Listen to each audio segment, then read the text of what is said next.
Hey everybody, it's Ben the Coin Geek. Thanks for joining me for some Arizona women's basketball brought to you by Old Pueblo Coin. If you have any coins, currency, gold or silver items, check out Old Pueblo Coin. Free appraisals, Speedway in Columbus, 520-881-7200. Let's go ahead and talk after this, let's see, the week that was for Arizona women's basketball. They split this week. They played the University of New Mexico on Sunday, and then they had a field trip day on Wednesday at 11 a.m. Thank you very much, Big 12. Appreciate that. Which its own experience. We'll get to that in a minute. Let's first talk about the New Mexico game, which I did not get to attend, unfortunately, due to some travel and whatnot. New Mexico, a team that is a Big Four team, right? It's from a bigger conference, has a successful history, and a team that I think overall is a real quality opponent. They're now standing at 7-3, kind of like an on-par team for us, I feel like. We went into that game after coming off of our first loss against Southern, who, by the way, turned around and beat Houston. Sorry, I saw the red symbol in my mind.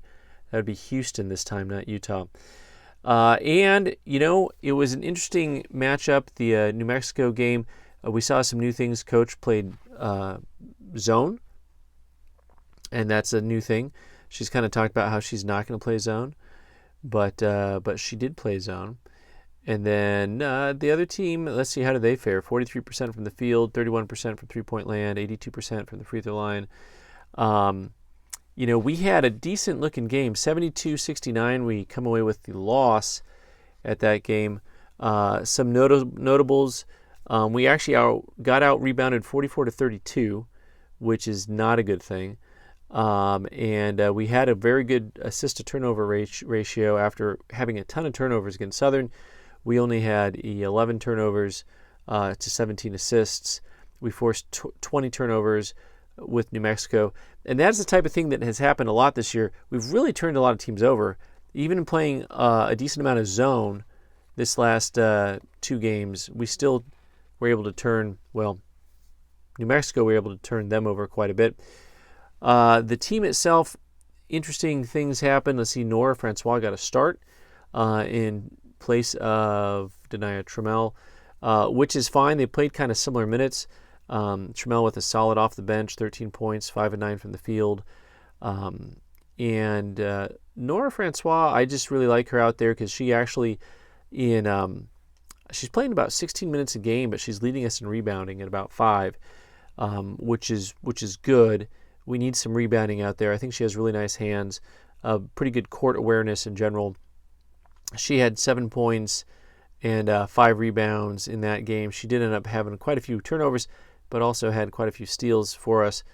And the big storylines there, I think, also was, of course, Nolani Cornfield plays 40 minutes, gets 20 points, 6-12 from the floor, 8-11 from the free throw line. The bigger pain points, I think, on this game for us when you lose by 3, 17 of 27 from the free throw line, which if you look at most of the free throws, 3 for 5, 2 for 2, 3 for 4, 8 of 11. 8 of 11 feels real solid. And then you get one person at 1 for 5, and it's like, ouch, because then they can feel like it was their fault. But, 3-point game, you can look at the free throws and say we should have made 3 more free throws, or 4, perhaps. But, of course, the reality is that you can look at every single turnover, every possession. And one of the things that was interesting is afterwards, coach actually said, hey, I should have called a timeout at the end of the game. And what she's talking about is we needed 3 points. Basically, the other team came out in an unusual defensive set where they were just all guarding the 3-point line. Like, it's not a traditional set where they're guarding a person or set down inside. They were just guarding the 3-point line, like in a 3-point zone almost. And we still ran our play, and coach afterwards said, hey, that's, I should have called a timeout there, which I think that's a real good sign of maturity from coach. Our defense is, I think, here's the thing. We're going to have some difficulties just with the things that we lack in size and speed, some of that stuff. But our defense, I think, both can and will improve because there's a lot of things that the girls are going to be able to see on tape and say, hey, okay, this is what a closeout looks like. This is not what a closeout looks like. This is a wide open shot because there was no closeout. And when she has the right players in, I think we can see some of those results. We saw her use a little bit different lineup this last couple games, mixed it around quite a bit. A little bit less of our kind of shorter guards, a little bit more of our taller guards. We saw more from Tanielle Welch the last few games. A little bit more in that New Mexico game with Cameron Kitchen playing a full 31 minutes. And she gets in there and does a pretty nice job, I think, with her athleticism and length. Same thing with Tanielle Welch. Both of those girls do a really nice job. And of course, the other thing about that game that was kind of hard is live and die by Michaela Purdue, right? So 29 minutes, 1 of 9 from the field, 5 points. And what are you going to do? So coach comes out, next game and talks about after the next game. The conversation is, hey, coach showed me kind of what I was doing a little bit wrong here, what I can do differently. And so we go ahead and play Eastern Kentucky on a Wednesday morning at 11 a.m. And what does she do? She goes 11 of 18 with 27 points in 35 minutes. Cornfield just slightly overshadowed with a 6 of 11 performance with 22 points, 8 assists. Tanielle Welch, 11 rebounds. That's crazy good stuff. Our forwards had some pretty good numbers again. Denia Trammell, 25 minutes, 11 points on 4 of 8 shooting. The free throws, 19 of 24 at 79%, a much better clip, especially when you have 7 different girls take free throws. It's like the percentages go down the more people who shoot. That's just how averages work, because you're bound to have people in there that don't shoot free throws very good or well. So the game against Eastern Kentucky, this is a team that was 21-12 last year, and a nice looking team. Hats off to them for, I'll tell you one thing for sure. They, I think, only had like 8 turnovers, which has got to be the lowest. They were only scored with 7 turnovers. We had 15, which is, we'd like a little bit lower number than that, but they had one of the most, I think, just solid games I've seen out of a team. There was nothing flashy. Everything was just like at a real nice solid level the entire game. Hats off to them. I think they're going to have a good season. They had just a balanced attack. 3 girls played 40 minutes, but they were just good. I think one was a freshman, one's a sophomore. It was a good looking team out there.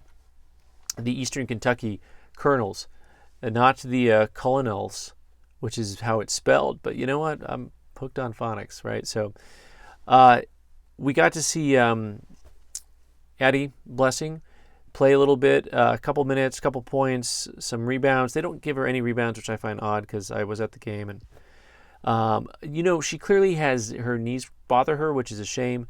I loved seeing her get a couple of 2-3 minutes just in there. Boom. Would have liked to have seen the same thing happen for Achol. I think she should be getting 3-4 minutes a game just to get her out there. So Purdue comes out, she's hitting everything. She's a little bit of a chip. She plays chippy. She played 35 minutes. Her and Cornfield, they can both play chippy. Just a little bit there. Cam Kitchen, 11 minutes, played some good defense, got some assists and rebounds in there.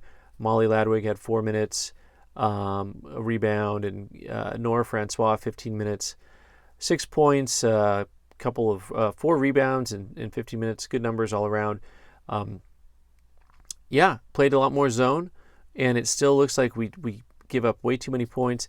We had a 26-point quarter that we gave up at the beginning of that New Mexico game, a 32-point quarter against Eastern Kentucky. We went into that last quarter with a decent-sized lead.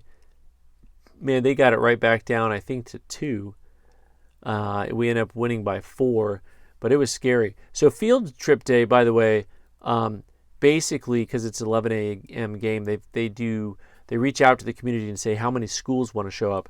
There must have been 3,000 kids there, all at the one end zone, all at the what direction would that be in there? The west. I don't even know what way we're facing once we get inside the McHale Center. And it was crazy because they were so loud at times, and it's different than the roar of the crowd that you get. It was like, it's just this real loud, high-pitched squeal.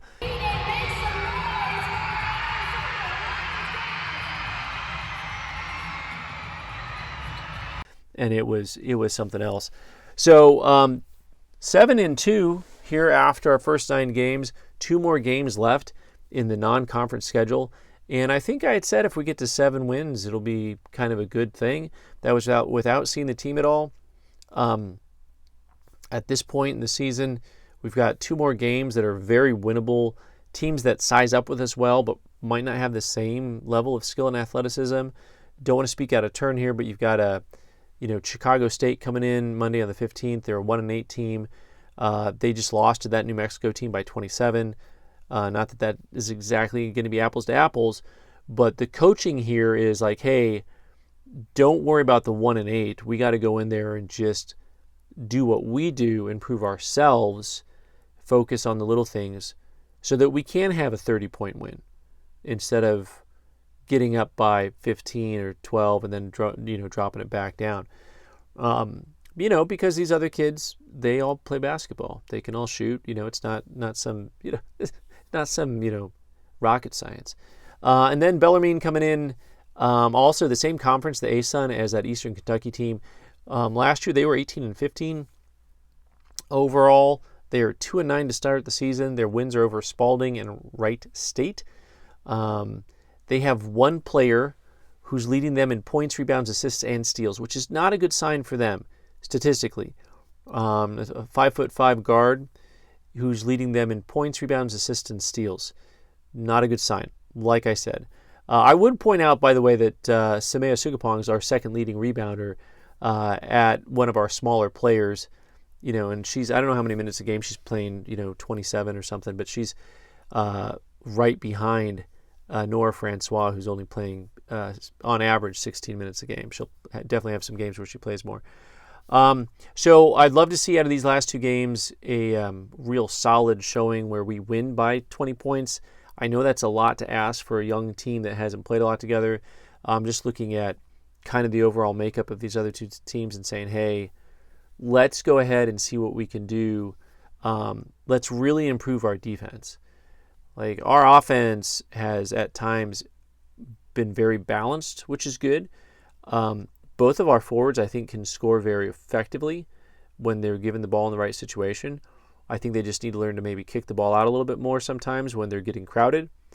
Our guards are getting better at not over-penetrating, it looks like. A lot more crisp offensive flow. That defense is just going to be difficult. I mean, are we going to play man? Are we going to play zone? Can we pull off both? What are the principles we're going to work with? Can we be as effective on defense as we are on offense? Because, let's get these last couple wins under our belt and then get into the conference where it's going to be a lot more difficult. The top half of the Big 12 is very tough. We'll do some type of a preview here, hopefully before, I don't know if we'll get it done before the conference starts, but the conference is going to be real tough.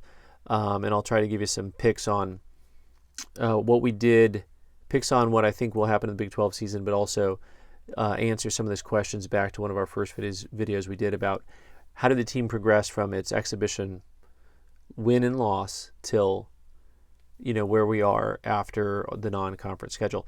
One other note, if you're going to go to a game this year, go to the Bellarmine game on the 18th. 18th. So we got a game on the 15th and 18th of December, both games 6 p.m. That is the teddy bear toss. And so this is a toy drive where you bring in a stuffed animal, and at halftime, they'll let you know when you throw them all on the court and they gather them up. We're not getting the attendance we had last year, which is a shame. But I would love to see as many people as possible pack that gym and go in there and throw some teddy bears in at halftime. It's quite the sight indeed. So, all right, guys, thanks so much for being here today. As always, bear down, and we'll catch you next time.